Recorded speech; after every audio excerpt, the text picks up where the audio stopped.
The Bears. Jayhawks don't need that.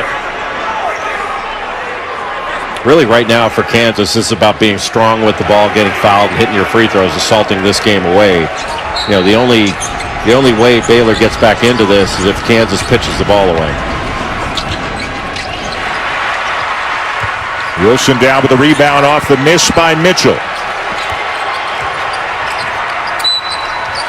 And the Jayhawk loss at Texas on Monday night. Had won 5 in a row before that game. Sure, Baylor has not been themselves tonight. That is clear. They don't look like the team that they've been the most to get back to that level. So part of this probably is on maybe a little bit of a rust or a fatigue conditioning factor maybe for the Bears. But Kansas, the ball, they have turned it over a little bit. I think they've got 12 or 13 turnovers. They wanted to guard the three-point line, which they've done very effectively, especially with Jared Butler, who's been 1 of 7 in this game. They've held Baylor to 6 of 25, I believe.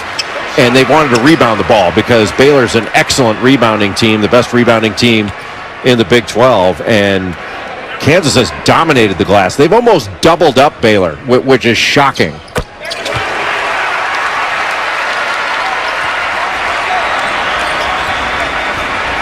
Getting crushed on the glass, not shooting the ball well. You know the crazy thing, Baylor's only turned it over 3 times in this game. They've had 16 more field goal attempts than Kansas has had. They just can't make them tonight. They're down at 35% on the game. Well, a few of their shots you could probably count as turnovers because they were not good shots.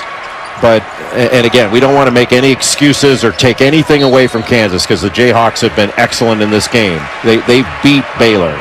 But this has not been the Baylor that we've seen all season long. And I don't think it's a coincidence, the second game off of a lengthy pause, that we've seen the Bears play this way. It is not fatal. It is not something that will stick with them long. They're certainly not going to enjoy the trip back to Waco because they haven't experienced a loss. But I don't think they've even had the lead in this game. They've trailed from the opening tap.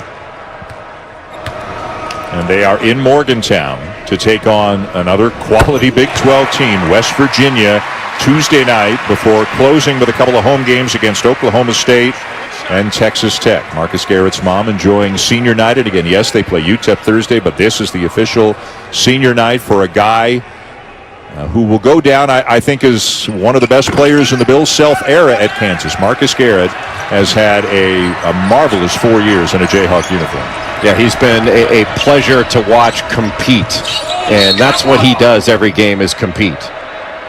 You know, Marcus Garrett, you know, we mentioned some of the excellent perimeter defenders earlier, whether it's Darnell Valentine or Mario Chalmers. I think one I probably neglected to mention was Aaron Miles. Aaron Miles is a heck of a defender. Got a lot of steals. And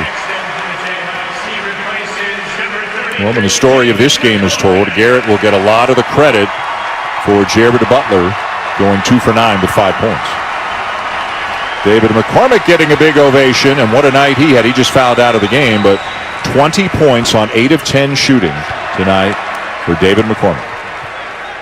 And in a game where Ochai Agbaji, the leading scorer for Kansas, struggled to score a little bit, he did have 4 assists and had some good moments. To have McCormick, Jalen Wilson do such a good job on the glass, he's got to have 13, 14 rebounds.